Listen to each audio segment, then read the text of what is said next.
Greetings, world changers. It is your host, Sherelle Diamond Hogans, RN, NPE, here for iMatters Nurses Rock with our special guest, Desiree Potts, who is a business strategist. She's here to assist our community with helping their families get their legal affairs in order by their wishes or what's best for them. So we always want to equip you with the tools and resources you need to be successful in your life. And as caregivers, we know it's very hard to watch your loved ones decline or transition to that next stage of life, and you want to do what's best for them. You want to honor their wishes, but you also want to do what's best for them. And sometimes those two things don't line up because their desire is to have the life that they've had despite their decline in the current things, symptoms, or diagnoses that they are going through. And your desire may be the same, but you also have to think of their safety, their well-being, their quality of life. And so we want to equip you as the caregiver to be able to still enjoy your loved one without all the legal stress and weight of it all. And sometimes you don't have the context to have that conversation with the professionals. And sometimes they can talk to you and not with you. They can talk at you, and they don't talk in layman's terms, regular words. What do I need to do to keep my loved one safe? And so that they have the quality of life that they can still have some quality of life in this stage, even as they transition to this stage. And we want to equip you with that. So we're real quick right here. We want to make sure that we bring on Desiree, and she give you the information that you need for power of attorney, to understand HIPAA and the HIPAA contact and what that means and why that's important, and also about wills. So you don't have to wait till your loved one moves to that stage in life or they find themselves in that stage in life, because things can happen in the blink of an eye.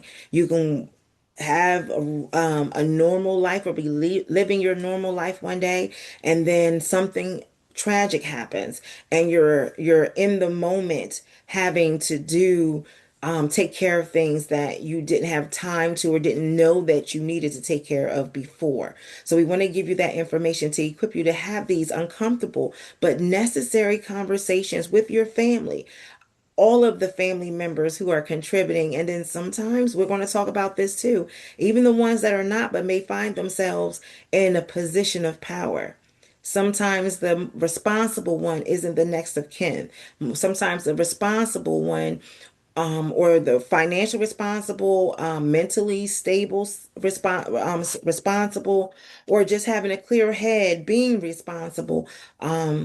They may not be that one, but they are next in line, and they have that power by law unless they turn over that power. And sometimes we know in real life that doesn't happen. So we want to make sure we give you the context, the language, the tools you need to have those unnecessary but uncomfortable but necessary conversations now, while hopefully people are in their right mind and they can be empowered to take control and have a say so in their life. Don't wait till the transition happens. Don't wait till something happens. Have family meetings and discuss what would you like for to happen and put those things in order. So I'm gonna turn it over to Desiree, because you know your girl can talk and I love teaching. So Desiree Potts, welcome to iMatter Nurses Rock. I need to have some theme music. Okay. I'm gonna let her go ahead Did an and talk. excellent job. I'm like, why am I here? Why am I here? Girl, Listen. you just took all my material, No, I okay? did not. No, I did not. I set You up the have alley oop and you're going to slam dunk it. I am the nurse. I see what is happening with our families in the community, in our facilities, and I see the families, the caregivers, distraught and having questions and not knowing who to go to. So our goal here in for iMatter Nurses Rock is to bring in the community leaders, the business strategists, the people who specialize in this, to have those conversations. So I set up the alley oop. It's your turn to do the slam dunk. great. Thank you so much for the intro. And I appreciate the opportunity to just share a little bit of information with your community. And I want to say, again, thank you for this opportunity. Sherelle, I really appreciate you and all that you do. I mean, you're always definitely about empowering and impacting um, those around you, or and even strangers. I won't even say those in your immediate circle. You just have a heart for giving, and I appreciate you and allowing me to come in and share just a little bit of information real quick. And I want to first say that I'm a corporate paralegal of 30 plus years. Nevertheless, in this setting here, I'm not an attorney, so I just want to have a little disclaimer here. I am not an attorney, and the information that I'm sharing is for educational purposes. And those who really, really need the assistance of legal counsel should seek legal counsel. But I do have, information. I have a background, like I said, as a legal professional of 30 plus years, and I have prepared wills for individuals. So, you covered a lot in your intro, and you're very knowledgeable, and you're definitely on point with the information, with the knowledge that you have. And we have to be proactive Hmm. where our affairs are concerned. And I know it's a taboo to talk about wills and power of attorney sometimes and health directives, but we have to make estate planning our priority. Hmm. We want to mitigate risk and exposure and things of that nature ahead of time. But I know sometimes there's situations where as though life is lifing and we don't get around to putting our desires and wishes in writing. We sometimes put those things that are a prior should be our priority. We put them on the background because we're about making sure everybody else is okay and taken care of. So some things that we should have in place is a power of attorney. Hmm. We should have a will, and we should have a health directive.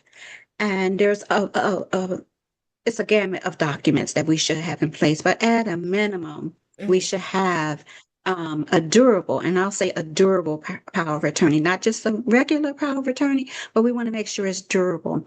And what that means that if we become incapacitated, that power of attorney still remains valid. Okay. Because there can be an accident, there could be a family illness, things do happen. So you want to make sure you have a durable power of attorney. And your power of attorney, um, you would want to designate an agent, and you might have family members or close friends who knows your wishes and desires. However, you want to put everything in writing Hmm. when it comes to your affairs.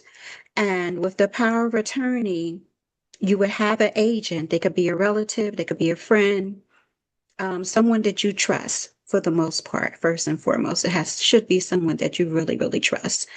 Um, and with that said, with the power of attorney, like I said, it doesn't have to necessarily be a spouse. It could be a friend that is an agent. And I'm sort of like losing my thought here. But the purpose of the power of attorney is that so we don't have to get the courts involved Hmm. in our affairs. Because if someone becomes incapacitated and they don't have a health directive, that's problematic because your friends, your loved ones, your spouse, your siblings, they're not able to communicate with the doctors because there's no health directive in place. So we want to make sure that that area is covered. And sometimes with power attorneys, you can have someone handle your financial affairs and then someone handle your medical Yes. affairs.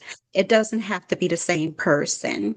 And sometimes it's best that way because you want to ensure your wishes and desires are fulfilled. And someone might be strong financially, but Yes. they might not be sound emotionally when it comes to making medical decisions, whether Hmm. to resuscitate or not resuscitate, things of that nature. Hmm. And you want someone to comply with Right. your will. But that Hmm. might be a hard decision for a family member or a Right. spouse to do. So you want to ensure that the person that you're entrusting with your instructions will comply with your instructions, good, bad, or indifferent. It can And be a I know a very lot of emotional people. time. I don't want to cut you off. I do want to have a conversation with you because it can be Mhm. very emotional time if something does happen and people will revert to how they feel and not want to let you go or you to do this. And even though you said something on paper, Mhm. if that paper is not there, they'll make the decision based off of how they That's feel fair. and what they Yes, want. So yes. that's very good. And to separate the money and Yeah, the financial, financial have person a financial from power of the attorney and mhm, have a medical power of attorney, and and you can have successors to those agreements as well. It just doesn't have to be one person. You can mhm. name two successors if you want Okay. to handle your affairs. Okay. So that's very important to know. And because when we don't have certain documents in place, then we're subjected to the court Mhm. making decisions for us. Mhm. And the last thing we want to do, you know, truthfully, is have the courts involved because it delays time. You know what I'm saying? Some things you need to make a decision right on the spot. And if you have to petition the courts, that's going to take some time and it's going to take some financial resources as Mhm. well. So it just encompasses a lot. And if we could be proactive in regards to our affairs, the better off we will be. Okay. So I'm not sure if you had a question or Nope, maybe. I'm giving you the platform and I'm Okay, allowing okay, you to speak. So no, okay. you're giving amazing information and I see how that does play out in this. I work in a SNF facility and I see this play out all the time, whether it's long-term care, hospice, or Mhm. rehab that you're in there for a couple of days. That was or right rehab or respite, you're there, you plan for a couple of days or a couple of weeks to get therapy and stuff, but because of your multiple diagnoses, something can happen that can land you, in a very serious situation, a life where the family members have to make life decisions in an instant, and they were just there for therapy, they were just there for respite, but life happens. There's no Mhm. time clock that we know of that we can foresee of what happens to us. And it's best to be as prepared as possible. So I just wanted to say that I see it all the time. This is why we do this, and we bring in people like you to be able to break down what's necessary, what would be necessary and helpful for you in the community who doesn't understand the health dynamic, or understand the laws, or understand what all the fancy medical jargon is. They just know that's my mom, but you're the Exactly. second child. You may not like the stepfather, but he is the husband and he has the rights unless there is paperwork, and even that, it may be even difficult. I don't know all that part, but I know paperwork needs to be in place because as much as we do care and we sympathize with families, we are legally only